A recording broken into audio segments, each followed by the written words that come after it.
Welcome to Seward, Alaska. This is truly one of the highlights of my trip in Alaska. This is a place that is so great, I actually went twice within 3 months and enjoyed it full-heartedly each time. In this video, I'll take you through all the places to see, eat, what to do, and even where to work out. I'll give you an overview of what it's like in June with the midnight sun and what the differences are if you plan to go in the fall instead. From finding killer whales to climbing one of the hardest hikes I've ever done to finding the perfect cup of gelato, this guide is here to help you have the perfect Seward trip.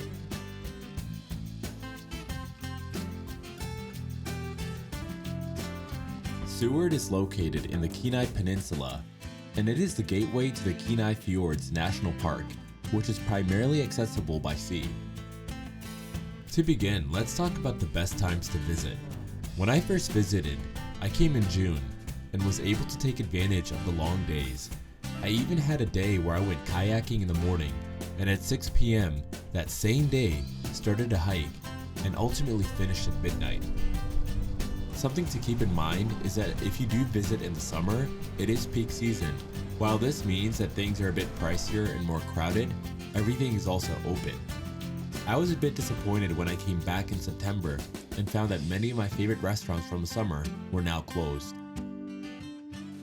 June is also one of the best times to see orcas or killer whales. More on that later in this video. Next, let's talk about how to get here. Seward is about 2 hours and 15 minutes from Anchorage. You will drive down Turnagain Arm, which itself is an amazingly scenic highway. However, do keep in mind that this road often has a lot of construction and can take even longer when parts of the road are closed down. As you head down, keep your eyes peeled for wildlife. When I drove down here in June, I saw a moose, and when I returned in the fall, I even saw a lynx just before entering Seward. For lodging in Seward, we stayed at Alaska Creekside Cabins, which is hosted by Brandon. He's an amazing host, and I loved it so much that I stayed here in the fall when I returned. It's a great location and it's very close to town. The property is also right next to a stream, so you can even see salmon while you're here. And the water and the salmon also attract other wildlife. In fact, while we were here, there was a brown bear that was lurking around and hunting a moose and her calf that would also wander onto the property. So if you're trying to be close to nature, this is an ideal spot to be. Out here hiking through prime bear country. As far as how to spend your time, I'll take you through specific hikes from both of my trips. Seward is notable for offering incredible access to the glaciers in Kenai Fjords National Park, and it's home to an incredible array of aquatic wildlife. So naturally, whale watching should be on the top of your list. Whale watching in Alaska was a major draw for me for one big reason. It is one of the best places to see orcas, or killer whales. Both times I went whale watching in Alaska, I went with Major Marine Tours. One of the reasons I chose to go with them is due to their dedication to ethical whale watching and compliance with environmental sustainability. On this tour, you'll leave from the harbor and slip out into Resurrection Bay. As you move further from shore, Seward will slowly shrink behind you, the colorful buildings, the fishing boats, and the mountains all disappearing into the horizon. As you get out into the open ocean, the water gets choppier and the temperatures start to drop. There's definitely moments where the wind and cold make you question whether it's truly worth it. But it helps to be surrounded by some of the most gorgeous scenery you'll ever see in the Kenai Fjords National Park. You'll see an array of glaciers, waterfalls, and amazing rainforests that are all part of this magnificent national park. As we cruised along, we saw other wildlife, including puffins, sea lions, and during my fall trip, we even saw a black bear cub looking for food on the coast. Humpback whales are also pretty common in this area from May through September, as they feed in the nutrient-rich waters. While it's always great to see them, it wasn't quite what we were here for. After what seemed like an eternity, we finally came across a pod of killer whales. Right here, to the left. I got it. Yep. What I soon realized about killer whales is that they are extremely fast and quite difficult to film with a telephoto lens.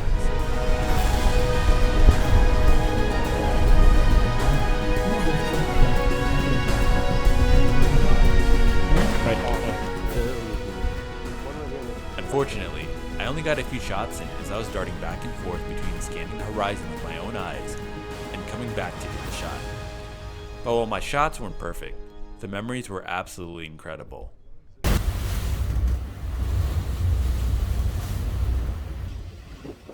I'm a bad influence on him, right? And it's being recorded, maybe I shouldn't say anything. Back in June, for our second day, we set out on a full day of adventure that began with kayaking with Miller's Landing. Those pedals will control the rudder, and that rudder will help you guys steer. Typically put the heavier person in the back so your boat rides better. We started the day at 8 a.m. and kayaked 5 miles to Caines Head State Park. It's about the most romantic thing I can think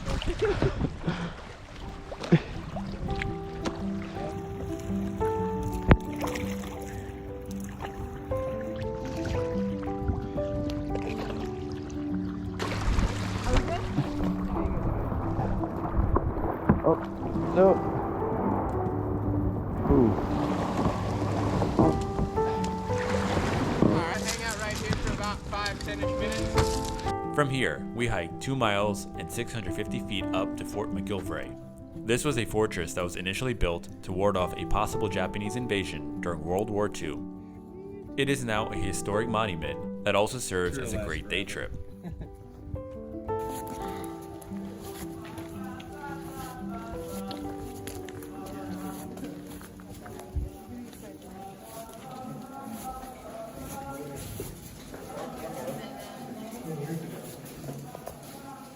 This was the war room. This was the planning. This is like the center of the bunker right here. Oh, wow.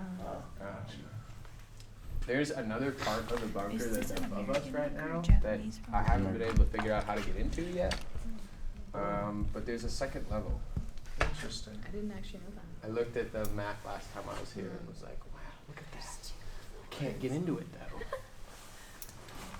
So yeah. We're gonna go to where they had their gun turrets for aircraft, but mostly for ships and submarines. And those 2 big guns, there were supposed to be 4. 2 got installed a week before the war ended. History? I was thinking, I think this is luxury compared to the shelter we found in Colombia. From here, we hiked back down and kayaked back to Seward. For most people, this would have been a full day in itself, but we had a tight schedule and wanted to take advantage of the sunlight hours to hike Mount Marathon. And looking back at it, this probably wasn't the best idea. Although Mount Marathon doesn't look that big from town, it is one challenging hike. This is actually one of the hardest 5K routes in the entire world, and it's the site of a major marathon that happens every year. There are 2 major routes to climb Mount Marathon. So that's the beginning of the racer trail, Mount Marathon Racer Trail. And these boys are about to get it. The first is through the race route, which starts at Lowell Canyon Road. It's a steep climb with a 50% incline where you scale around 3,000 feet within a mile. The race route starts with an immediate challenge as you need to climb up through steep rocky cliffs. You have to be careful as it is very easy to lose your footing. I'm gonna stop. I got you. You're good. You're good. No, you fell too. You're good. I'm good. Keep going. As long as the camera's fine, I'm fine. Once you're past the cliffs, the trail takes you into the forest. Once you enter here, the terrain will switch up, with trees and roots threatening to trip you along the way. But the incline remains, and with each step, your calves burn, your heart pounds, and you start to understand why the race here is legendary. While the hike is intense, it helps to be rewarded with a view that keeps you going.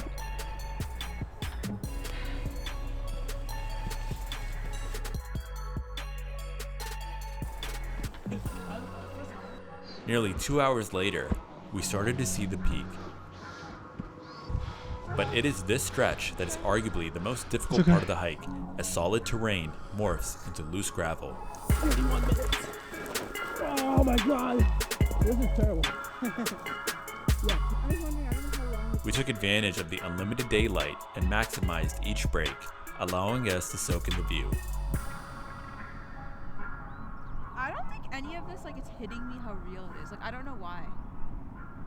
After hours of climbing, we finally made it to the top. You got this, Hiba. Hiba looks like she's about to beach with that stick. You got this. You're gonna hate me right now? That was freaking hard, man. Yes, sir. There were so many times I wanted to give up. But you know what? You didn't. I freaking did it. You did it. And you know who else did it? You did it. In the future, You did it. when I want to give up, I will remember this moment. Yeah. And you too. Sure. Yeah. And to be honest with you, the view was truly worth it. We ended up spending approximately another hour at the peak, but then storm clouds rolled in, and it became dark for the first time during our Alaska trip. So we decided to head back down. Little did I know that the real adventure was about to begin. While filming this exact shot, the safety clip of my bear spray came off, and I somehow pressed on the trigger.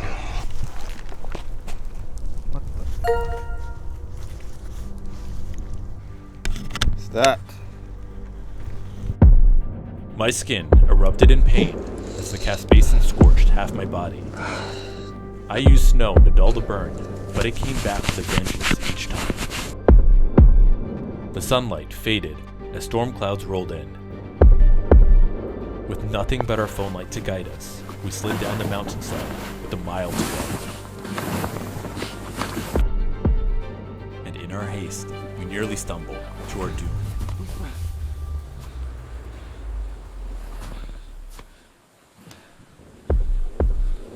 We eventually made our way back to the trailhead, but the pain lingered, and I spent the next 3 days suffering in agony.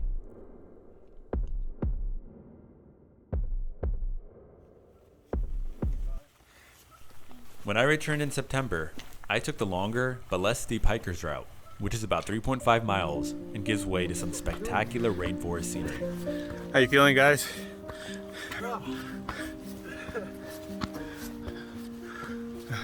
This route is still strenuous, but much easier. Got this. It also takes you through more of the rainforest and allows you to see some of the beautiful streams on this mountain.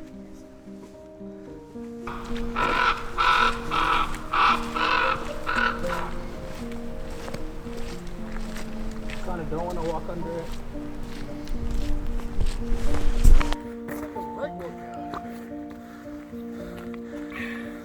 You lied, Bilal. What I lie about? You said this was easy. This is the easy one compared to the other one. It's all relative. Remember how you were saying that, Solid? I know, man. That against you. My stuff bites me. Oh, God.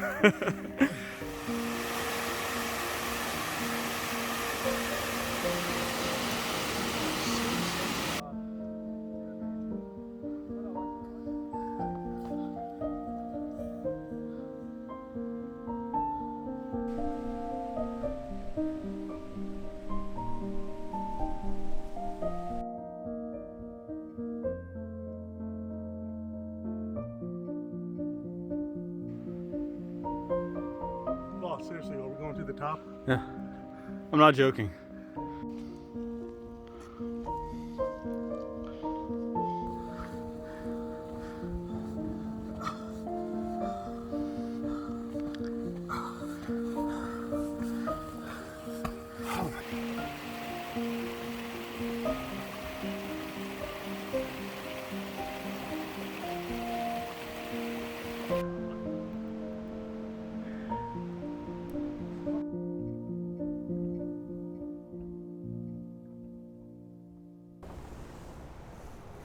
Yo, that does look like it's raining, though. But similar to last time, rain clouds rolled in and forced us to turn back. We ended up getting a little lost on the way back down and had to take an alternate route, which led us through a different section of the rainforest. Funny enough, just like last time, we had to crab walk our way down the incline. Definitely brings back memories. Imagine doing this in the dark. No, that's okay.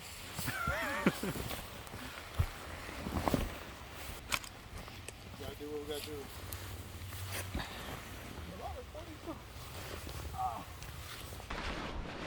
After what seemed like forever, we eventually found an opening that led us back to town. Besides Mount Marathon, Seward is home to many other spectacular hikes. During the fall, we also did the Lost Lake hike. After fueling up in the morning,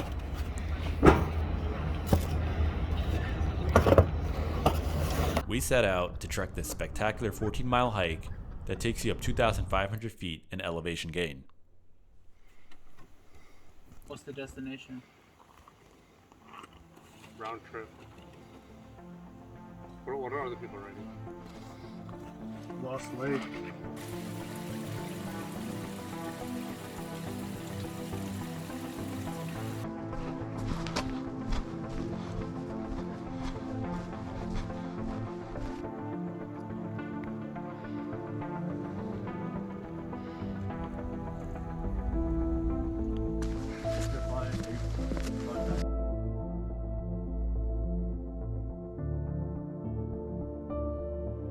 Yeah, we out here doing the Lost Lake hike.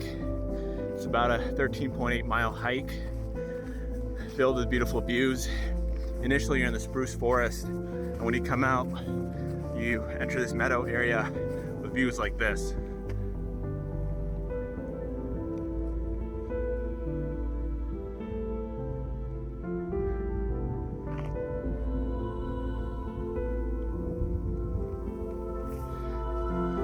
Just absolutely amazing.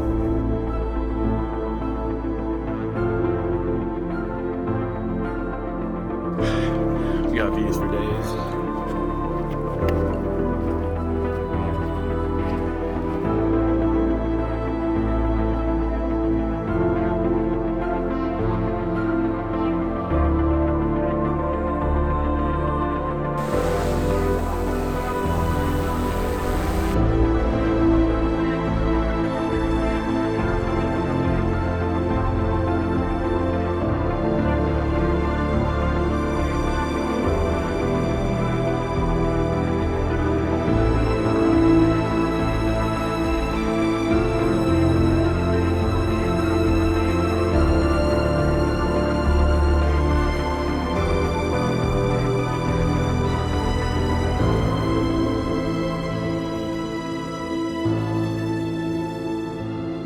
I feel like every hike in Alaska I've done, I'm like, dude, this is one of my favorite hikes ever. I think this is one of my favorite hikes, period. Yeah. Like, this is like gorgeous, man. Yeah. Like, this is what Alaska's about, right? Like, Iceland's about waterfalls. Yeah. Alaska's about mountains and glaciers, bro. Yeah. Bird. It's like bird.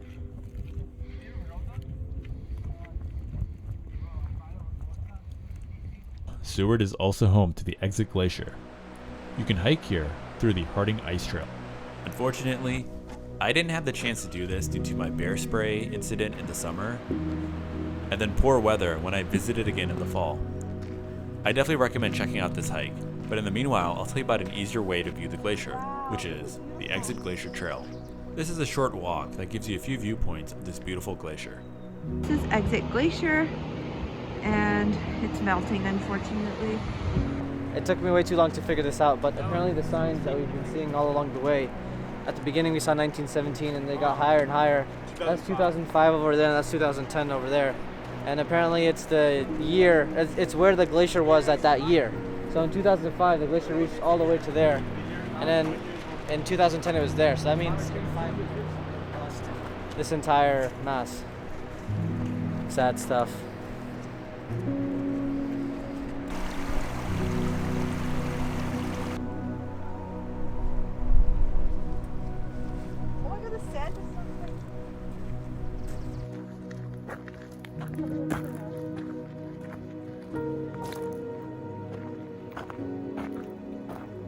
Now, in addition to all the amazing hikes, I highly recommend that you check out town and especially the food scene.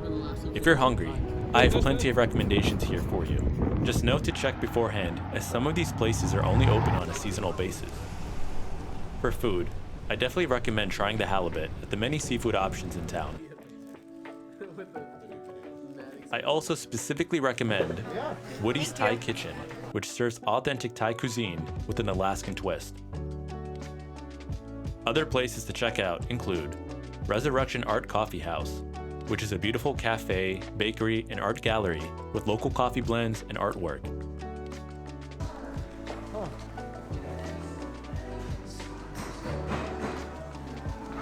It's like looking at the artwork.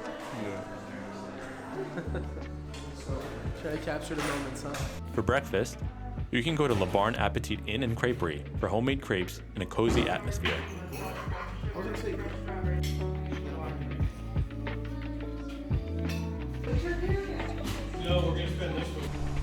And then I recommend Sweet Darling, which has great dessert options, including some amazing gelato.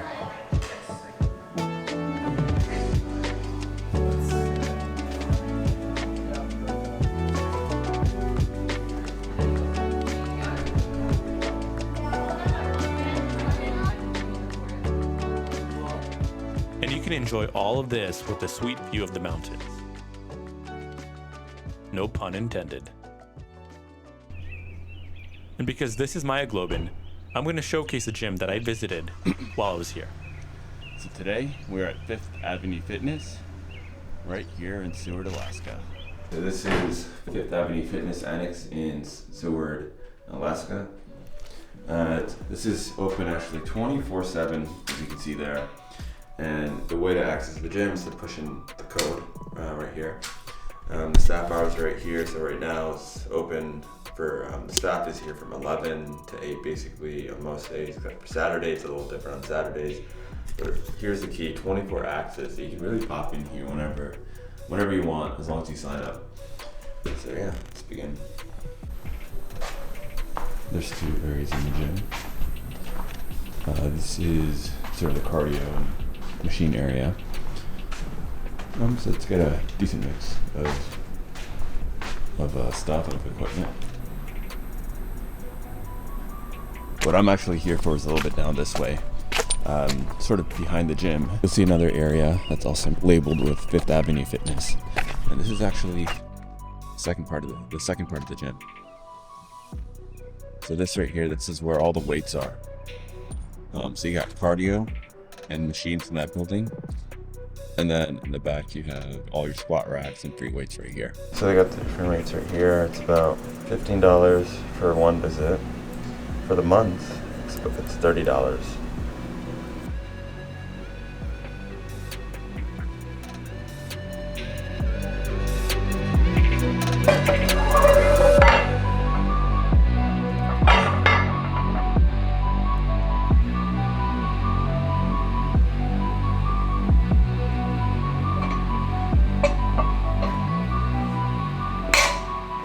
Overall, I thought it was a really good gym, especially if you're trying to get a quick workout in.